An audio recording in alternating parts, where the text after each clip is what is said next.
তিলোত্তমা ঢাকা যেন রাজনীতির অদ্ভুত এক নাট্যমঞ্চ। গল্পটা একই থাকে, শুধু চরিত্র বদলায়।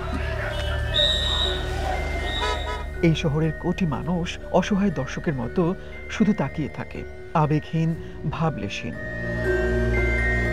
কার্যক্রম নিষিদ্ধ আওয়ামী লীগের লকডাউন কর্মসূচি, রাজনৈতিক নানা প্রেক্ষাপটে ঢাকার বুকে এমন 13ই নভেম্বর বহু এসেছে, ভিন্ন ভিন্ন নামে, কখনো হরতাল, কখনো বা অবরোধ নামে। কিন্তু দিন বদলের যে আকাঙ্ক্ষা নিয়ে ছাত্র জনতার অভ্যুত্থান, তারপর দেশের আন্দোলন সংস্কৃতিতে আদৌ কি কোনো পরিবর্তন এসেছে? লকডাউন সামনে রেখে গেল দুদিন নির্বিচারে গাড়ি পোড়ানো হলো, শহরের আনাচে কানাচে ফুটল অগণিত ককটেল। পুরো শহরটাই যেন ভয়ে কুঁকড়ে গেল। আওয়ামী লীগ ক্ষমতায় থাকতে বিএনপি কিংবা জামায়াত আন্দোলনের কঠোর কর্মসূচি দিলে ঠিক যেমনটা হতো, এবারও তাই হলো। মঞ্চে দায় চাপানোর সেই পুরনো স্ক্রিপ্ট। বিএনপি জামায়াতের হরতাল অবরোধের দিন সকাল থেকেই রাজপথে অবস্থান নিত আওয়ামী লীগ ও এর বিভিন্ন সংগঠনের নেতাকর্মীরা, লাঠিসোঁটা হাতে শান্তির পক্ষে অবস্থান। এবার হলো ঠিক উল্টোটা। ক্ষমতাচ্যুত আওয়ামী লীগ এবার নায়ক থেকে ভিলেন। তাদের কর্মসূচি ঠেকাতে নায়কের ভূমিকায় মোড়ে মোড়ে অবস্থান এবার জামায়াতের। আপনার জন্য অবকাশ যাপনের আর বিনিয়োগের সেরা পছন্দ হতে পারে সল্ট বে, যেখানে বিলাস আর প্রশান্তি মিলেমিশে একাকার। আওয়ামী লীগের লকডাউনে দিনভর রাজধানীর গুরুত্বপূর্ণ মোড়ে আইনশৃঙ্খলা বাহিনীর সাথে অবস্থান নেন জামায়াত ও আন্দোলনরত 8 দলের নেতাকর্মীরা।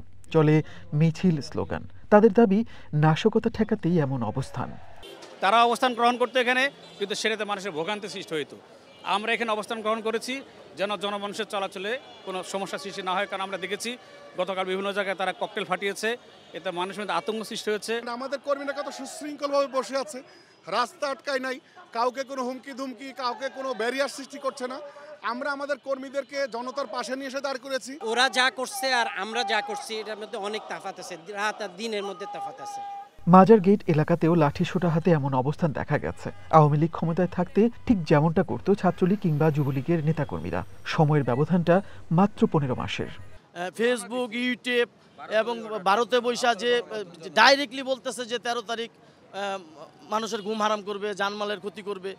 সরাসরি যদি কেউ এইরকম জ্বালাও পোড়াও করতে চায়, সেই ক্ষেত্রে তো আমাদেরও তো একটু প্রস্তুতির ব্যাপার আছে। আমরা রাস্তায় নামছি, আজকে ঠ্যাঙ্গাবো, আওয়ামী লীগের যেখানেই পাবো তাদেরকে আমরা ঠ্যাঙ্গায় তাদেরকে আমরা সাইজ করব। এই জন্য আমরা সকলেই আজকে রাস্তায় নেমে আমরা আওয়ামী লীগকে খুঁজতেছি। বিরোধীদের ঠেকাতে অবস্থানের পাশাপাশি মোড়ে মোড়ে মাইক বাজাতো আওয়ামী লীগ। রঙিন সামিয়ানা টানিয়ে এবারও শহরের মোড়ে মোড়ে মাইক বাজলো। সেই মাইকে এবার ভেসে বেড়ালো আওয়ামী লীগ ও স্বৈরাচার বিরোধী স্লোগান কিংবা জামায়াতের দলীয় গান। কর্মসূচির দিন বিরোধীদের দলীয় কার্যালয় পুলিশ দিয়ে অবরুদ্ধ করে রাখত আওয়ামী লীগ। উস্কানি দিতে অনেক সময় আওয়ামী লীগের মিছিল যেত নয়াপল্টনে। ক্ষমতার পালাবদলে এবার জনশূন্য পরিত্যক্ত আওয়ামী লীগ কার্যালয়টিও অবরুদ্ধ হলো। চলল ভাঙচুর, দেয়া হলো আগুন।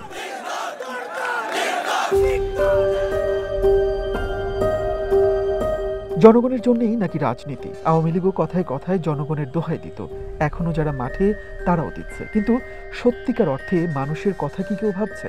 পার্থক্য বলতে কি ধরতে গেলে অ্যাকচুয়ালি সেমই, কারণ পার্থক্য বলতে কি আওয়ামী লীগ এলে বিএনপির লোক পলায় আর বিএনপি এলে আওয়ামী লীগের লোক পলায়। এই লকডাউনের কারণে অনেকে ডরে বাইরে না, মনে হয় আমরা মতন গরিব মানুষ খিদার কারণে বাইরে জায়গা, হেরা তো আর খিদা নাই, হেরা বাসা বাজার করে খাইতেছে। মানে আমরা এইমাত্র এলাম সিএনজি, উপরে গাড়ি বাস পাই নাই, সিএনজি চাইছি রিজার্ভ করে নিয়ে 50 টাকা ভাড়া 500 টাকা দিয়ে এলাম। আধা ঘন্টা রাস্তায়, তাও না হলে 4 ঘন্টা লাগছে, তবু গাড়ি নাই। তো রাস্তাঘাটে চেকিং দিচ্ছে, কিন্তু পুলিশ প্রশাসন নাই, এমনি সাধারণ মানুষ চেকিং করতেছে, এটা ঠিক। পথের ধারের গ্রাফিতিগুলো ধুলায় ধূসর, কোথাও কোথাও খসে পড়ছে। আবু সাইদ মুগ্ধরা নির্বাক। একটা সুন্দর দেশ আর সুস্থ রাজনীতির জন্য যাদের আত্মত্যাগ, তারা যেন ওদের ভুলেই গেছে। মনির মিল্লাত, ওয়ান নিউজ, ঢাকা।